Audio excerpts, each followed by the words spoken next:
ආයුබෝවන් වල හැමෝටම ප්‍රාර්ථනා කරනවා වාසනාවන්ත සුබ දවසක් වෙන්න කියලා. ඉතින් අද මම ඔයාලට අරගෙන ආවේ ශ්‍රී ලංකන් රෙසිපි එකක් තමයි මඤ්ඤොක්කා කොළ කොහොමද කොටලා අපි මැල්ලුමක් හදාගන්න කියලා බලන්න එක තියෙන වීඩියෝ එකක් සමගින්. ඒ වගේම මතක් කරනවා ඔයා තාමත් මාව සබ්ස්ක්‍රයිබ් කරපු නැති කෙනෙක් නම් සබ්ස්ක්‍රයිබ් කරන්න. ළඟින්ම තියෙන බෙල් අයිකන් එකක් ක්ලික් කරන්න අමතක කරන්න එපා. එහෙනම් අපි යමු වීඩියෝ එකට.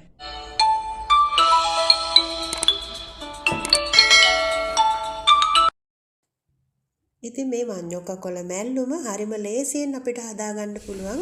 ඒ වගේම ගොඩාක් ගුණදායි පලා වර්ගයක් තමයි. මේක අපිට නොමිලේම ලබා ගන්න පුළුවන් ඕගොල්ලන්ගේ මඤ්ඤොක්කා ගස් වලින් මේ කොළ ලබාගෙන හදාගන්න පුළුවන්. ඉතින් අපේ ලංකාවේ ගොඩක් බහුලව තියෙන දෙයක් තමයි මඤ්ඤොක්කා කොළ. මේ තියෙන්නේ ඒ ගස් තමයි. ඉතින් ඔයාලට පුළුවන් මේ වගේ රසම රස ගුණදායි මැල්ලුමක් ඉතා ඉක්මනින්ම හදාගන්න. අපි බලමු මොනවාද අවශ්‍ය වෙන්නේ ඒ වගේම කොහොමද හදාගන්නේ කියලා. මේ සඳහා අවශ්‍ය වෙනවා ගාගත්තු පොල්, ඒ වගේම දෙහි බින්දු කීපයක්, කපාගත්තු ලුණු ස්වල්පයක්, ඒ වගේම ලුණු ටිකක් අවශ්‍ය වෙනවා රසය අනුව. මෙන්න මේ ටික තමයි අවශ්‍ය වෙන්නේ. ඔයාලට පුළුවන් මේකට කොච්චි ටිකක් එකතු කරලා මේක කොටන වෙලාවට හදාගන්න. ඉතින් මට සැරට කැමති නැති නිසා මම කොච්චි එකතු කරේ නැහැ. නමුත් ගොඩක්ම රසයි මේ කොච්චි ටිකක් එකතු කරලා මේක කොටා ගත්තොත්. මම නම් ඉතින් ග්‍රයින්ඩ් එකේ තමයි කොටා ගන්නේ. ඔයාලට පුළුවන් මේක වංගෙඩියක දාලා කොටා ගන්න. භාගයක් කෙටුනට පස්සේ අපි මේකට පොල් එකතු කරන්න ඕනේ. ඉතින් පොල් එකතු කරන වෙලාවට ඔයාලට පුළුවන් කොච්චි ටිකක් එකතු කරලා හොඳින් කොටා ගන්න. මේ තියෙන්නේ සිහින්ව කොටාගත් මඤ්ඤොක්කා කොළ ටික මිශ්‍රණය. මේකට පොලුත් එකතු කරලා තියෙන්නේ. ඊට පස්සේ මම මේකට ටෙම්පරාදු කරගන්නවා ලුණු ටික.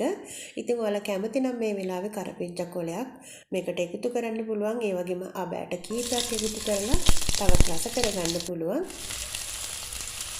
ලුණු ටික හොඳින් රන්වන් පාට වෙන්න බැදුනට පස්සේ මේකට මඤ්ඤොක්කා කොළ ටික අපි එකතු කරගන්නවා. එකතු කරගෙන විනාඩි 2ක් වගේ පුංචි කාලයක් තමයි අපිට මේක බැද ගන්න අවශ්‍ය වෙන්නේ fry කරගන්න. විනාඩි 2කට වඩා මේක ලිපේ තියාගන්න එපා. අඩු ගින්දරේ තමයි ඔයගොල්ලෝ හදාගන්න ඕනේ. අඩුම ගින්දර උෂ්ණත්වයෙන් මේක fry කරගන්න. ඉතින් එතකොට තමයි කොළ පාටට ලස්සනට තියෙන්නේ. ඉතින් කොටාගත්තු මඤ්ඤොක්කා කොළ මැල්ලුම ඔයාලට සුදු බත් එක්කලා රස බලන්න පුළුවන්. ගොඩක්ම රසවත් සුදු බතක් එක්කලා මේක ඔයාලට කන්න පුළුවන්. විනාඩි 2ක් මේක බැදගත්තට පස්සේ කලවම් කරගත්තට පස්සේ ඔයාලට පුළුවන් මේකට දෙහි බින්දු කීපයක් ඔයාලා කැමති නම් එකතු කරගන්න. ඉතින් දෙහි බින්දු කීපයක් එකතු කරගත්තාම තවත් රසයේ ගුණය වැඩි වෙනවා. ලිප ඔක්කොනගෙන ඉවර වෙලා තමයි මම දෙහි එකතු කරගන්නේ. ඔයාලට පේනවා කොළම කොළ පාටට ලස්සනට මැල්ලුම් ටික කළු වෙලා කර වෙලා නැහැ.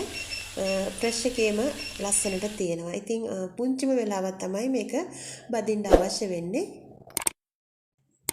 මේ වීඩියෝ එක ඔයාලට වැදගත් වුණා කියලා හිතෙනවා නම් තවත් යාළුවෙකුට බලන්න ෂෙයා කරන්න.